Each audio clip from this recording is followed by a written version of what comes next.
Salam. Salam kasih, damai, dan sejahtera. Tuhan memberkati, menyertai, dan melindungi. Salpe. Hari ini kita melaksanakan ibadat dan pertemuan Bulan Kitab Suci Nasional 2023 di rumah Bapak Sipri Ulan. Terima kasih. Mungkin ada hal-hal yang mau disampaikan, Bu? Wujud ibadatnya.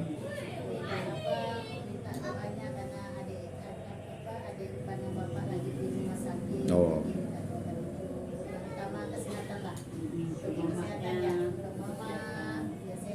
Baik.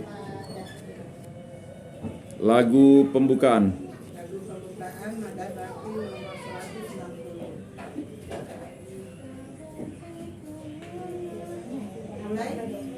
Kita bagai kelana menyusur cakrawala menuju langit surga. Di antar nyanyi enau dan hawa segar pulau yang indah di bibir samudra. Kehidupan yang penuh hasrat dan semangat.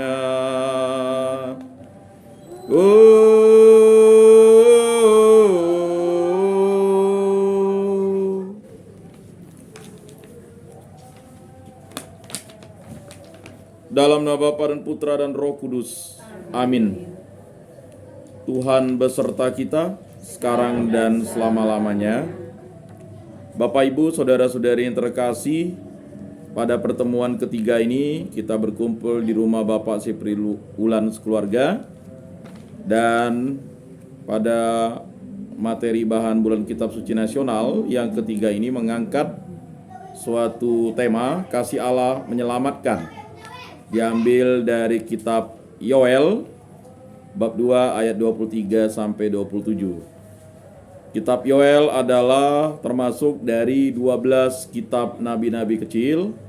Yang dimaksud nabi-nabi kecil adalah tulisannya singkat dan tidak panjang. Ya, yang paling terpendek itu adalah dalam 12 nabi kecil itu adalah kitab Obadya. Ya. Dan kitab Nabi Yoel ini memiliki 3 bab.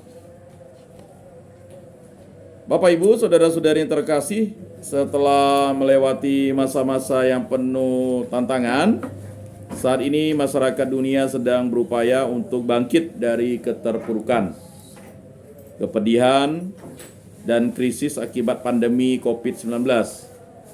Banyak yang berhasil bangkit, tetapi tidak sedikit di antara mereka yang kemudian berhadapan dengan kenyataan pahit dan bahkan kehilangan harapan hidup. Dalam pertemuan ketiga ini kita akan mendalami subtema kasih Allah menyelamatkan. Kita diajak untuk senantiasa bersyukur atas rahmat kehidupan yang telah dicurahkan oleh Allah hingga saat ini. Betapapun beratnya tantangan hidup kita, Allah sendiri berjanji melalui Nabi Yoel bahwa Ia tidak akan tinggal diam. Sebaliknya, Ia akan memberikan apa yang dibutuhkan umatnya dan memulihkan hidup kita. Bapak, Ibu, saudara-saudari yang terkasih, seperti kita tahu bahwa pertemuan pertama kita melihat atau menampilkan Nabi Yunus yang diutus tetapi dia memberontak terhadap Allah dan ingin lari ke Tarsis, tetapi apa yang terjadi?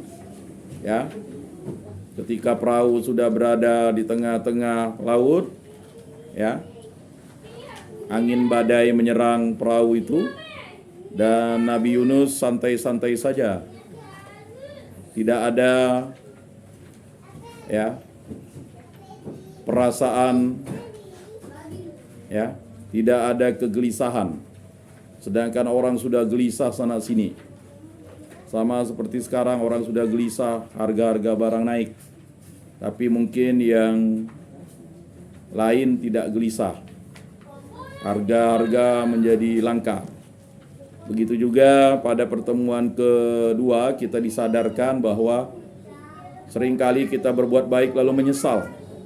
Dan itu tidak boleh dilakukan karena apa? Karena kita lebih sayang terhadap barang yang ditumbuhkan hari ini hidup besok mati ketimbang manusia. Nah, itu sering menjadi persoalan bagi kita. Bapak Ibu, saudara-saudari yang terkasih, marilah kita mengakui dosa dan kekurangan kita. Saya mengaku kepada Allah yang Maha Kuasa dan kepada saudara sekalian bahwa saya telah berdosa dengan pikiran dan perkataan, dengan perbuatan dan kelalaian. Saya berdosa, saya sungguh berdosa. Oleh sebab itu saya mohon kepada Santa Perawan Maria, kepada para malaikat dan orang kudus, dan kepada saudara sekalian, supaya mendoakan saya pada Allah Tuhan kita. Semoga Allah mengampuni dosa-dosa kita dan menghantar kita ke hidup yang kekal. Amin. Tuhan kasihanilah kami. Tuhan kasihanilah kami. Kristus kasihanilah kami. Kristus kasihanilah kami. Tuhan kasihanilah kami. Tuhan kasihanilah kami. Marilah kita berdoa. Allah Bapa yang berbelas kasih, rahmat dan kemurahan-Mu adalah bukti kesetiaan-Mu kepada kami. Semoga kami senantiasa mampu menyadari kehadiran-Mu dalam hidup kami. Ajarilah kami untuk selalu bersyukur atas rahmat kehidupan dari-Mu, dan pulihkanlah kami dari segala luka dan keterpurukan kami.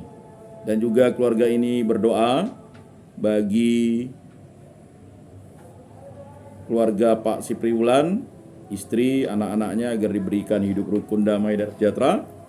Kemudian untuk adik bapaknya Ibu Sipriwulan yang sedang sakit, semoga diberikan kesembuhan.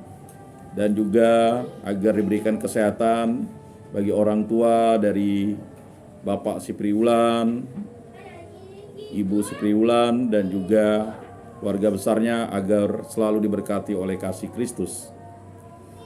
Semua doa ini kami serahkan dengan pengantaran Tuhan kami Yesus Kristus yang hidup dan beraja kini dan sepanjang segala masa. Amin. Marilah kita membaca teks. Seperti biasa, ayat ganjil kaum lelaki, ayat genap kaum perempuan.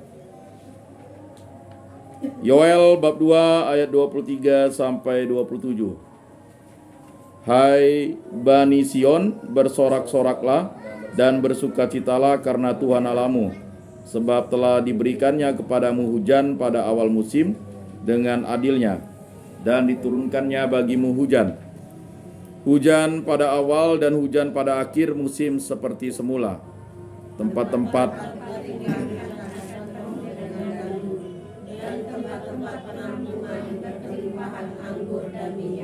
Aku akan memulihkan kepadamu tahun-tahun yang hasilnya dimakan habis oleh belalang pindahan, belalang pelompat, belalang pelahap, dan belalang pengerik. Pasukanku yang besar yang kukirim ke tengah-tengah kamu. Kamu akan makan sepuasnya dan menjadi kenyang, dan kamu akan memuji-muji nama Tuhan Allahmu yang melakukan perbuatan ajaib bagimu. Umatku tidak akan mendapatkan lagi untuk selama-lamanya. Kamu akan mengetahui bahwa aku ada di antara orang Israel, dan bahwa akulah Tuhan Allahmu, dan tidak ada yang lain. Umatku tidak akan mendapat malu lagi untuk selama-lamanya. Demikianlah sabda Tuhan. Syukur kepada Allah. Bapak Ibu, saudara-saudari yang terkasih dalam Kristus, marilah kita dalami kisah Nabi Yoel yang telah kita baca dan simak bersama dengan menjawab beberapa pertanyaan berikut. Pertanyaan pertama, apa alasan Nabi Yoel mengajak umat Israel bersukacita? Kita bisa lihat ayat 23, mari kita baca bersama-sama. Hai Bani Sion, bersorak-soraklah dan bersukacitalah karena Tuhan Allahmu, sebab telah diberikannya kepadamu hujan pada awal musim dengan adilnya, dan diturunkannya bagimu hujan hujan pada awal dan hujan pada akhir musim seperti semula. Pertanyaan kedua, apa dasarnya umat Israel diajak oleh Nabi Yoel untuk memiliki harapan di tengah kesulitan dan persoalan hidup mereka? Lihat ayat 24, mari kita baca bersama-sama. Tempat-tempat pengirikan akan penuh dengan gandum, dan tempat-tempat penampungan berkelimpahan anggur dan minyak. Selanjutnya, pertanyaan ketiga, apa janji Allah kepada umat Israel ketika mereka berada dalam situasi sulit dan susah karena serbuan tentara Babel? Lihat ayat 25, mari kita baca bersama-sama. Aku akan memulihkan kepadamu tahun-tahun yang hasilnya dimakan habis oleh belalang pindahan, belalang pelompat, belalang pelahap, dan belalang pengerik. Pasukanku yang besar kukirim ke tengah-tengah kamu. Kemudian pertanyaan keempat, apa tujuan Allah memulihkan keadaan umat Israel? Mari kita lihat ayat 26 dan 27. Mari kita baca bersama-sama. Kamu akan makan sepuasnya dan menjadi kenyang, dan kamu akan memuji-muji nama Tuhan Allahmu yang melakukan perbuatan ajaib bagimu. Umatku tidak akan mendapat malu lagi untuk selama-lamanya. Kamu akan mengetahui bahwa aku ada di antara orang Israel, dan bahwa akulah Tuhan Allahmu, dan tidak ada yang lain. Umatku tidak akan mendapat malu lagi untuk selama-lamanya. Bapak, Ibu, saudara-saudari yang terkasih dalam Kristus, dalam pertemuan ketiga ini kita akan mendalami semua teks singkat dari kitab Nabi Yoel, yakni Yoel bab 2 ayat 23 sampai 27. Seperti saya sampaikan tadi, bahwa Nabi Yoel, kalau kita baca, termasuk dalam 12 kitab nabi-nabi kecil. Nabi-nabi kecil itu, ya, itu tulisannya singkat dan pendek. Dan dari 12 nabi kecil itu yang paling pendek itu adalah kitab Obadya, hanya 1 bab. Ya, bahkan 2 minggu yang lalu ada seorang ibu, saya baru tahu kalau ada kitab Obadya. Ya. Nah, kitab Obadya itu hanya 1 bab. Itu paling terpendek, ya.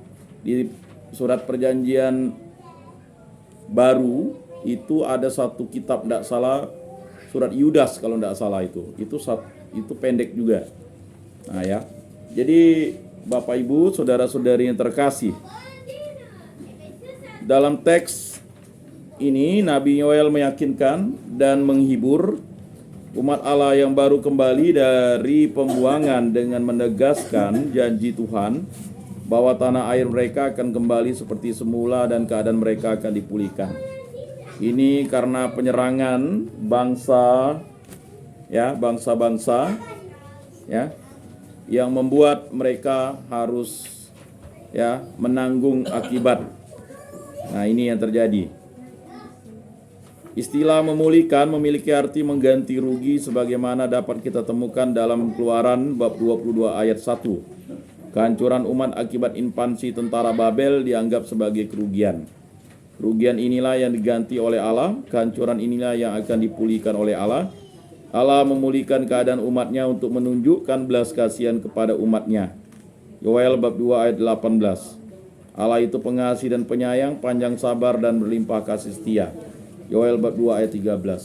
Jadi Nabi Yoel ini, ya, ini biasanya, ya, kita dengar waktu pada saat penerimaan abu, koyakkanlah hatimu, bukan pakaianmu. Jadi Nabi Yoel ini sebenarnya menyegarkan semangat bangsa Israel yang sudah tercabik-cabik.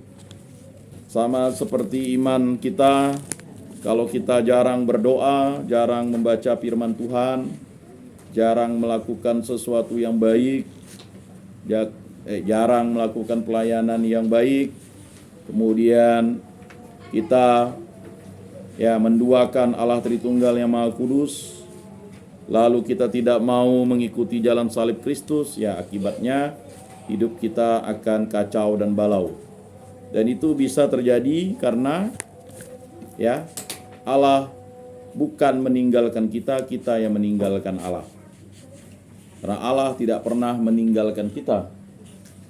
Nah, Bapak Ibu saudara-saudari yang terkasih dalam Kristus, kita bersyukur dan berterima kasih kita bisa memahami teks dari kitab Yoel bab 2 ayat 23 sampai 27 serta membagikan pengertian masing-masing. Yang pertama, nubuat Yoel dalam bab 2 ayat 23 sampai 37 dibuka dengan ajakan untuk bersukacita. Bersukacitalah dalam Allah. Ya. Kata bersukacita ini berarti kita bersyukur, berterima kasih bahwa kita diberikan rahmat dan berkat-Nya oleh Allah. Alasannya adalah kehadiran Tuhan sendiri. Bersukacitalah karena Tuhan Allahmu, ayat 23. Tuhan hadir dan telah melakukan sesuatu demi kepentingan umat-Nya. Tuhan juga akan menyelamatkan mereka. Keselamatan dipahami sebagai pemulihan. Memulihkan dapat berarti mengganti rugi apa yang telah hilang atau rusak. Jadi Bapak Ibu, saudara-saudari yang terkasih, ya malam kemarin saya ngembun sampai jam 4:30. Ada kesaksian seorang public figure mengenai dia itu didiagnosa penyakitnya aneh. Penyakitnya sangat aneh. Rupanya dia itu menderita luka-luka batin karena akibat dia harus pindah dari Singapura ke Jakarta. Jadi baru dia tahu itu penyakitnya itu setelah dia bersuami dan memiliki anak, lalu anaknya itu ada penyakit, ya, ada sindrom. Dan dia itu rupanya, ya kan, mengeraskan hatinya kepada bapaknya karena bapaknya memaksa dia pindah ke Jakarta. Sedangkan dia memang lahir di Singapura, diasuh oleh neneknya, ya, dengan segala fasilitas. Tiba-tiba dia menjadi shock, dipaksa bapaknya pindah, tinggal di tempat kos. Jadi saya luar biasa mendengar ceritanya. Pantas dia sudah tidak lagi muncul di televisi. Jadi rupanya yang namanya penyakit dia didiagnosa itu penyakit, ya kan, sampai dokter pun heran. Lalu tiba-tiba dalam kekacau balauan itu dia mendengarkan suara Tuhan. Ya, dia mendengarkan suara Tuhan, Tuhan berfirman kepadanya, ya kan, untuk ya bisa menjenguk ayahnya kembali dan mengampuni ayahnya. Nah, itu dia sebenarnya tidak mau, ya kan. Terkadang itu hal-hal yang sepele mungkin. Ya. Kita pikir anak kita itu mengapa susah diatur. Jangan-jangan dia itu melawan kita. Mengapa dia perlawanannya itu? Makanya perlu kita pahami. Jadi ketika dia sakit, dia udah ke dokter, sampai ke dia pindah ke Australia, ke Amerika, ya kan, berobat, tidak sembuh-sembuh. Akhirnya ada suara Tuhan yang memanggilnya untuk dia pergi menjenguk bapaknya. Bapaknya udah sakit berat juga. Sampai di mobil juga dia masih ngapain, ya kan. Jadi kepusingannya itu dibuat tidur oleh Tuhan. Sampailah dia ke rumah bapaknya. Nah, di rumah bapaknya itu sebenarnya bapaknya itu sudah mamai bahasa kita, ya. Tiba-tiba bapaknya itu berkata, ya kan, seperti Tuhan Allah menggerakkan lidah bapaknya berkata, ya kan, jangan keraskan hatimu, kan begitu. Pergilah berlibur, ya kan. Waktu itu dituju Pulau Bali, pergilah berlibur ke Pulau Bali, ya kan, supaya kamu menghilangkan ini. Ya, sampai bapaknya cerita, ya kan, bapaknya menyesal, mengeraskan dia, memaksa dia untuk pindah dan sebagainya. Itu dia cerita, ya, sungguh dia cerita. Nah, sampai di situ pun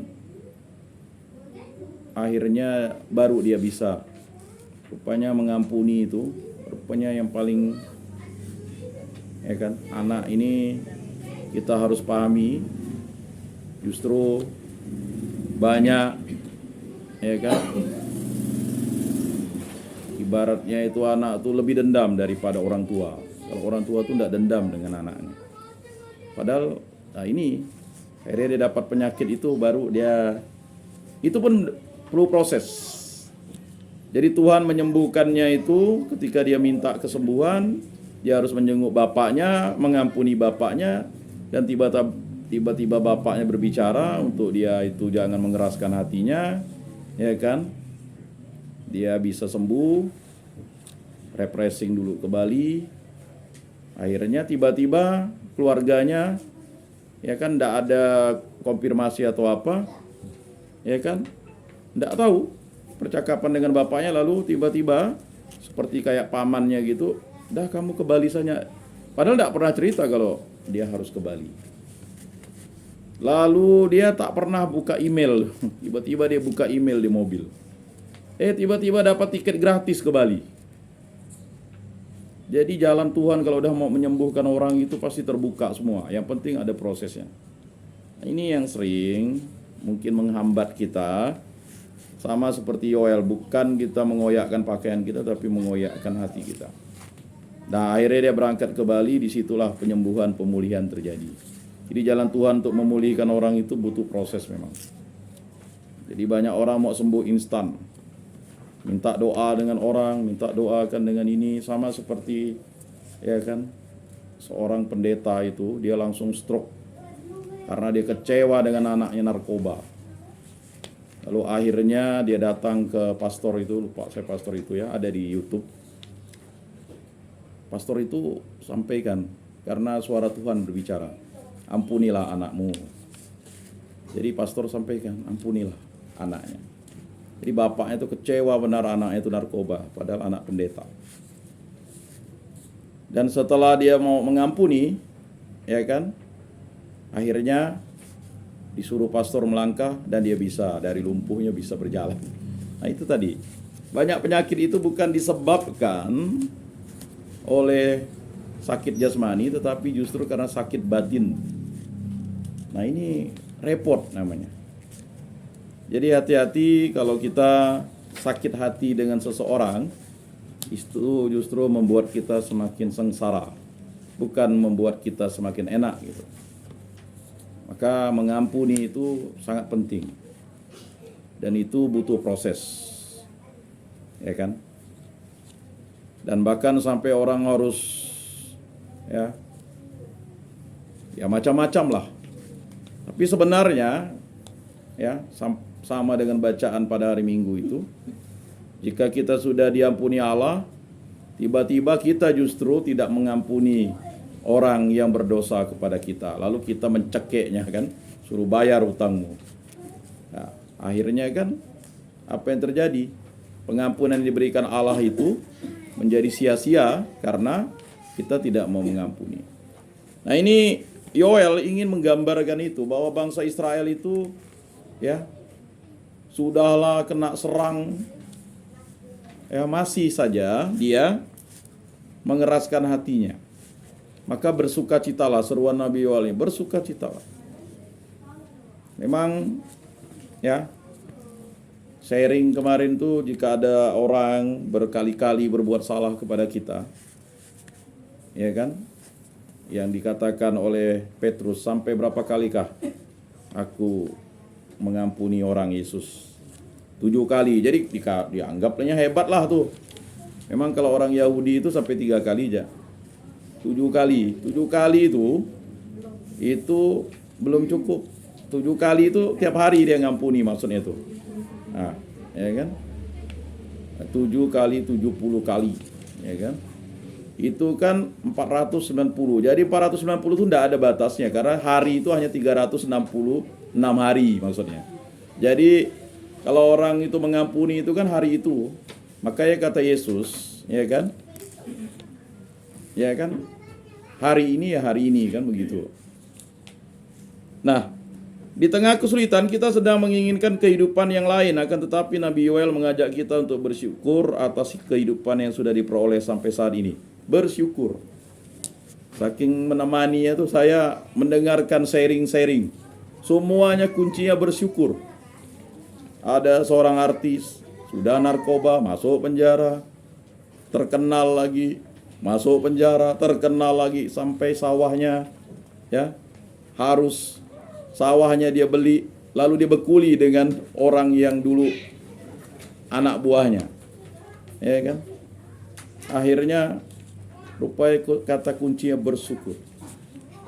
Ya kan, satu lagi artis terkenal dari muda sampai jadi tokoh politisi, kata kuncinya itu bersyukur katanya. Bersyukur. Dia cerita sampai tidak ada uang lagi. Uangnya hanya 400.000 waktu krisis. Lalu dia ada seminar. Akhirnya dia seminar. 400.000 dia nanya istrinya. Uangnya tinggal 400.000. Ini dia kaya nih orang ini. Tinggal 400.000. Ya. 400.000 akhirnya dia seminar kan. Harga seminarnya 400.000. Demi itu akhirnya katanya kosongkanlah dirimu katanya. Jadilah nol kembali. Akhirnya dia mulai nol kan. Memapak karirnya akhirnya meningkat lagi. Tiba-tiba dia jadi calon gubernur. Habis lagi duitnya katanya. Ya kan? Jadi orang itu akan sampai ke titik nol baru dia tahu bahwa harus bersyukur. Ya. Begitu juga yang tadi artis yang satu itu bersyukur. Memang kata syukur itu susah. Berterima kasih. Ya. Karena bersyukur itu adalah sesuatu yang berasal dari Allah dan untuk menegakkan kemuliaan Allah di muka bumi ini. Maka Nabi Yoel mengajak kita untuk bersyukur atas kehidupan yang sudah diperoleh sampai saat ini. Syukur bisa hidup. Jadi begitu. Ya. Saya kadang ya sangat syukur kita bisa hidup ya katanya. Jadi orang kalau bisa mensyukuri hidup itu memang ya tidak akan habis-habisnya dia. Ya. Maka Matius 7 ayat 7, mintalah maka kamu akan diberikan, carilah maka kamu akan mendapat, ketuklah pintu maka ya kan pintu akan dibukakan. Ya kan? Jadi memang kata bersyukur itu adalah sesuatu yang harus dilakukan. Melihat karya Tuhan di masa lalu membantu umat masa kini untuk memiliki harapan. Harapan terungkap dalam sebuah keyakinan bahwa Tuhan akan mengirimkan hujan. Ia akan membalikkan kekeringan dan memberkati umatnya dengan kemakmuran berupa melimpahnya hasil gandum, anggur, dan minyak. Ayat 24. Bersyukur hujan kan. Tapi ada lagi. Ya kan, ini hujan semalam-malaman katanya. Padahal kalau saya bersyukur hujan. Yang pertama ya dapat air kan begitu. Lalu kolam ikan saya kembali segar, udah hijau karena ada air, kembali putih kan. Bersyukur. Ya kan? Tapi ketika air masuk ke dalam rumah banjir kan, lalu tak bersyukur lagi. Udah mulai lagi. Nah inilah manusia ini kayak gitulah dia. Ya. Kalau ndak ada hujan, macam-macam tradisi dibuat.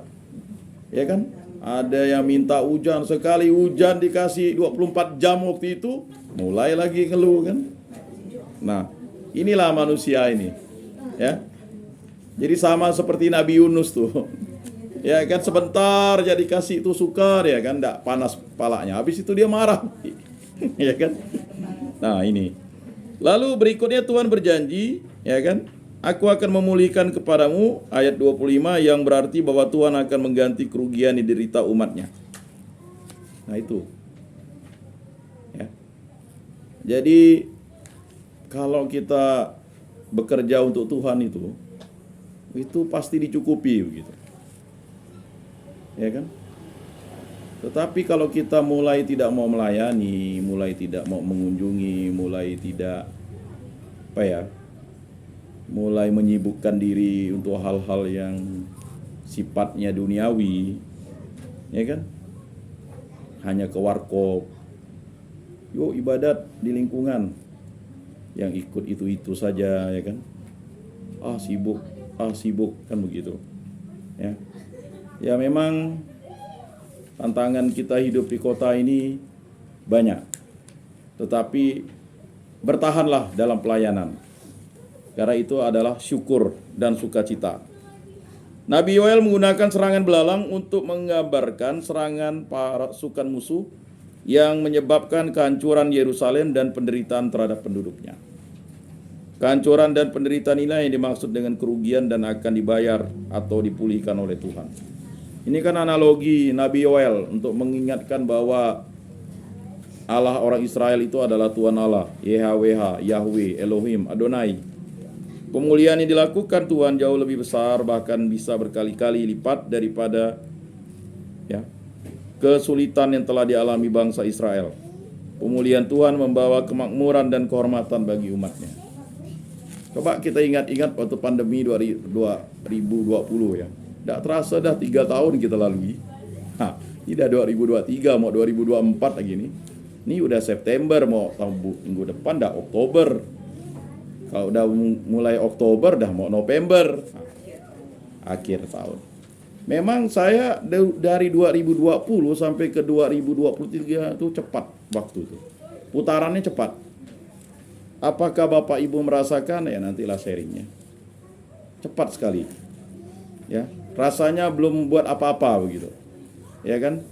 Baik bagi keluarga, istri, suami, anak-anak, ya kan? Cepat putaran waktunya. Melalui peristiwa pemulihan, Allah mengajak umatnya untuk mengetahui bahwa Ia ada dan hadir di tengah-tengah mereka. Ia menyertai mereka yang sedang dalam kesusahan. Bahkan pemulihan tersebut dilakukan untuk menyatakan karakternya sendiri sebagai Allah yang pengasih dan penyayang, panjang sabar dan berlimpah kasih setia. Bab 2 ayat 13 dan memiliki belas kasihan kepada umatnya. Bab 2 ayat 18. Karena itulah mereka harus tahu dan sadar bahwa tidak ada Allah lain selain Dia. Hanya Tuhanlah yang layak untuk disembah dan dipuji, bukan pemberiannya. Kita ini terbalik, pemberiannya yang kita sembah dan kita puji. Ya kan? Jadi kita menuhankan pemberiannya, padahal Tuhan yang harus kita sembah. Contoh, ya kan? Tuhan kasih pohon besar, umurnya mungkin ratusan tahun. Nah, itulah yang disembah orang. Harusnya bukan pohonnya. Ya. Sang yang menghidupkan pohon itu yang disembah. Ya kan? Ya, terkadang kita memang harus memahami ini sebagai akar persoalan yang terjadi. Baik, mari kita sharing dan aksi nyata. Ada 3 pertanyaan, Bapak Ibu, saudara-saudari yang terkasih dalam Kristus. Marilah kita bertanya kepada diri sendiri, berbagi kisah pengalaman dan membangun aksi nyata dengan bantuan beberapa pertanyaan berikut. Yang pertama, ketika berhadapan dengan pengalaman terluka atau terpuruk di masa lalu, apakah saya dapat merasakan bahwa Tuhanlah yang menyelamatkan hidup saya? Yang kedua, apakah saya bersedia mengorbankan atau meninggalkan sesuatu untuk mengikuti Yesus? Yang ketiga, apakah saya dapat melihat bahwa kemakmuran, kekayaan, jabatan, atau kedudukan yang saya peroleh merupakan pemberian Tuhan? Seperti biasa, ya, minimal ada 2 orang dari kaum lelaki, 2 orang dari kaum perempuan, atau ya tidak ada pun tidak apa-apa, bisa kaum perempuan semuanya. Ya, untuk menjawab ini dengan sharing, ya, seperti biasanya. Silakan Bapak Ibu.